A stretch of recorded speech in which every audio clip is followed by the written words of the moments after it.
दोस्तों नमस्कार, मैं हूं डॉक्टर प्रदीप प्रसन्न। आप सबका स्वागत है हिंदी की बिंदी चैनल पर। हिंदी भाषा, हिंदी व्याकरण, हिंदी साहित्य से संबंधित तमाम तरह के तथ्यात्मक टॉपिकों की जानकारी हम इस चैनल के माध्यम से देते हैं। आइए आज नया टॉपिक कुछ सीखते हैं।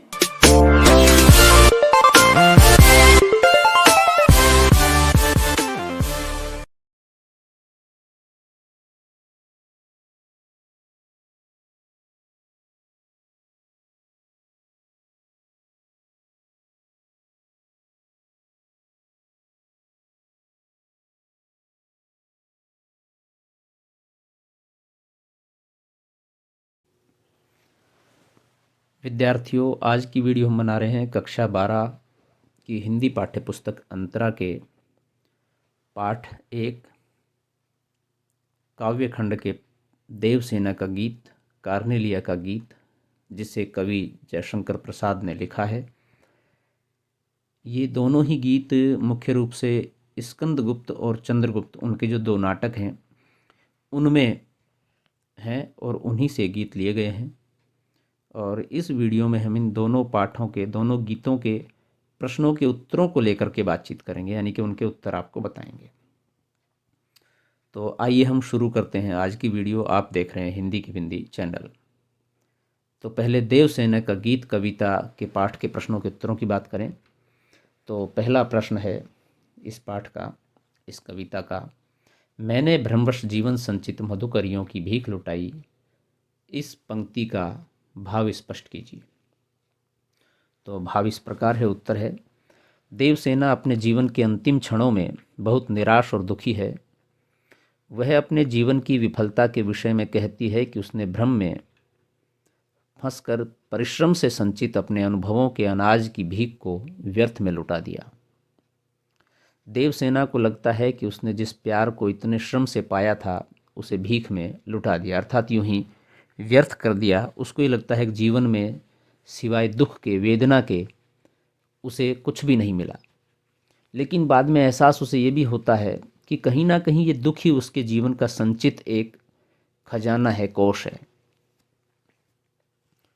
अगला प्रश्न है, कवि ने आशा को बावली क्यों कहा है? उत्तर है, कवि ने आशा को बावली या पगली इसलिए कहा है क्योंकि आशा तर्क अथवा बुद्धि से काम नहीं लेती। आशा पगली है क्योंकि वह बार बार असफल होकर भी हार नहीं मानती, समाप्त नहीं होती।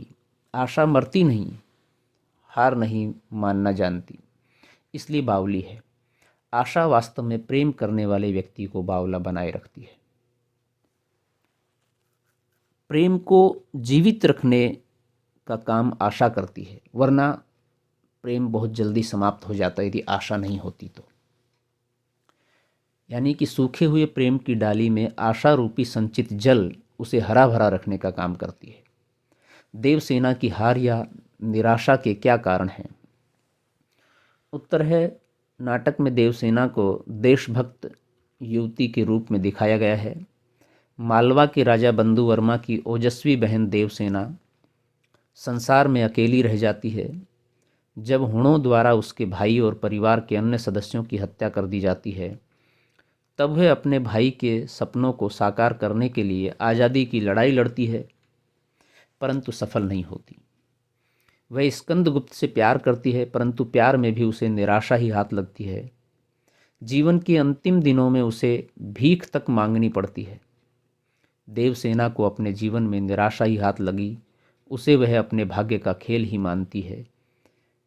प्रेम के लिए, देश के लिए, भाई के लिए, राज्य के लिए और स्वयं के लिए जब उन्होंने इतने दुख, इतने कष्ट जीवन में वहन किए, तो उन्हें लगता है कि उनके जीवन में निराशा के अलावा और कुछ नहीं है। अगला प्रश्न है, काव्य सौंदर्य स्पष्ट कीजिए।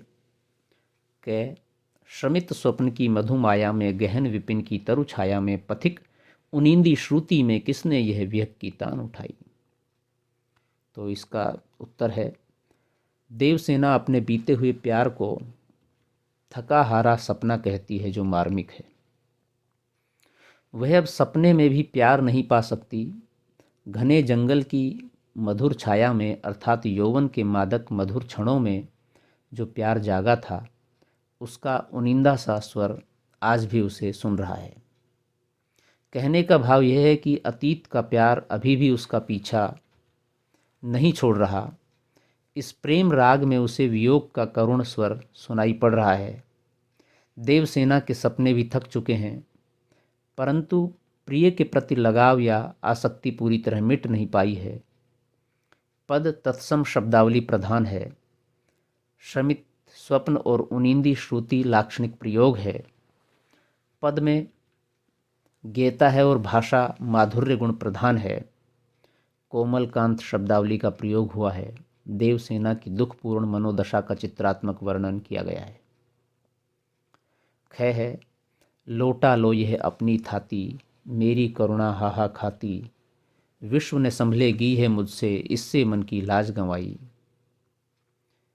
इसका भाव सौंदर्य इस प्रकार है। उत्तर है स्कंदगुप्त के प्यार को आजीवन अपने दिल में छुपा कर रखने वाली देवसेना जीवन के इस अंतिम पड़ाव में पूरी तरह हताश और निराश हो चुकी है।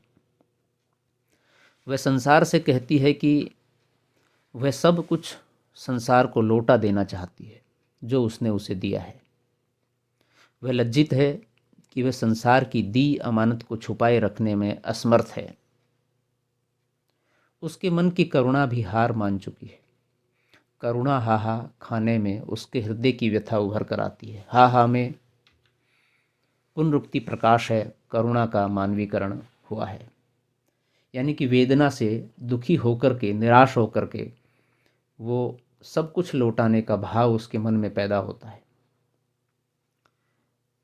कार्नेलिया का गीत के प्रश्नोत्तरों की बात करें तो दूसरी कविता जो है दूसरा गीत है। पहला प्रश्न है कार्नेलिया का गीत कविता में प्रसाद जी ने भारत की किन विशेषताओं की ओर संकेत किया है। इस कविता के माध्यम से जयशंकर प्रसाद ने भारत की प्राकृतिक, उसकी सामाजिक, उसकी धार्मिक, साहित्यिक, संगठनात्मक आदि भावनाओं को व्यक्त किया है, जो निश्चित रूप से अनजान लोगों को, विदेशी लोगों को, पक्षियों को भी अपनापन का एहसास देती हैं। उत्तर है प्रस्तुत कविता में प्रसाद जी ने भारत को एक सुंदर देश कहा है। यहाँ का प्रभात अत्यंत आकर्षक है क्योंकि सूर्य की पहली किरणें इसी देश पर पड़ती हैं। यहाँ मनुष्यों को ही नहीं, पशु पक्षियों को भी सहारा मिलता है। यहाँ के लोग दूसरों के दुखों से दुखी होना जानते हैं, उनसे स्नेह करना जानते हैं, प्रेम करना जानते हैं। तो ये एक देश के प्रति एक कवि की और साथ ही साथ उस देश से, देशवासियों से प्रेम करने वाले व्यक्ति के भाव भी हैं कि अपने देश से, उस देश से कैसा लगाव उनको हो जाता है, उस मिट्टी से एक स्नेह जागृत हो जाता है उनके हृदय में और वो भाव उसके प्रति उमड़ते हैं। तो ऐसा ही यहाँ पर कवि ने व्यक्त किया है। प्रश्न नंबर 2 है उड़ते खग और बरसाती आंखों के बादल से क्या विशेष अर्थ व्यंजित होता है। उत्तर है उड़ते खग से दूर देशों से आने वाले लोग या पक्षी जो अतीत में भारत में शरण लेते रहे हैं, उनका भाव व्यंजित होता है। संसार भर के पीड़ित लोगों को भारत ने शरण दी है, ये भाव प्रकट हो रहा है। बरसाती आंखों के बादल से अभिप्राय यही है कि यहाँ के लोग दूसरों की आंखों में आंसू देख करुणा से भर जाते हैं और उनकी आंखों में भी आंसू मढ़ाते हैं, अर्थात दूसरों के दुख को देखकर वे भी दुखी हो जाते हैं, उसके दुख में शामिल हो जाते हैं, उसके दुख को दूर करने का प्रयास करते हैं, उसके दुख को बांट लेते हैं ताकि उसका दुख हल्का हो सके और उसे सहज महसूस कराया जा सके। तो ये प्रवृत्ति, ये भाव भारतवासियों के मन में उमड़ता है। ऐसे भारत के लोग हैं। प्रश्न नंबर 3 है काव्य सौंदर्य स्पष्ट कीजिए। कै है हेम कुंभले ऊषा सवेरे, भरती ढुलकाती सुख मेरे, मदिर ऊँघते रहते जब जगकर रजनी भर तारा। उत्तर है प्रस्तुत पंक्तियों में प्रसाद जी ने उषा का एक सुंदरी के रूप में मानवीकरण करके प्रातःकालीन प्रकृति के सौंदर्य को उद्घाटित किया है। उषा रूपी नायिका सूर्य रूपी घड़े को उठाकर उसमें समस्त सुखों को भरकर भारत भूमि में आकर उड़ेल देती है। संग रूपक अलंकार का पूरे पद में प्रयोग हुआ है। तारों का मानवीकरण हुआ है। पूरे पद में गेता का गुण विद्यमान है। दृश्य बिंब का सुंदर सृजन हुआ है। तत्सम शब्दों से युक्त खड़ी बोली हिंदी भाषा का प्रयोग हुआ है। अगला प्रश्न है, जहां पहुंच अनजान क्षितिज को मिलता एक सहारा, पंक्ति का आशय स्पष्ट कीजिए।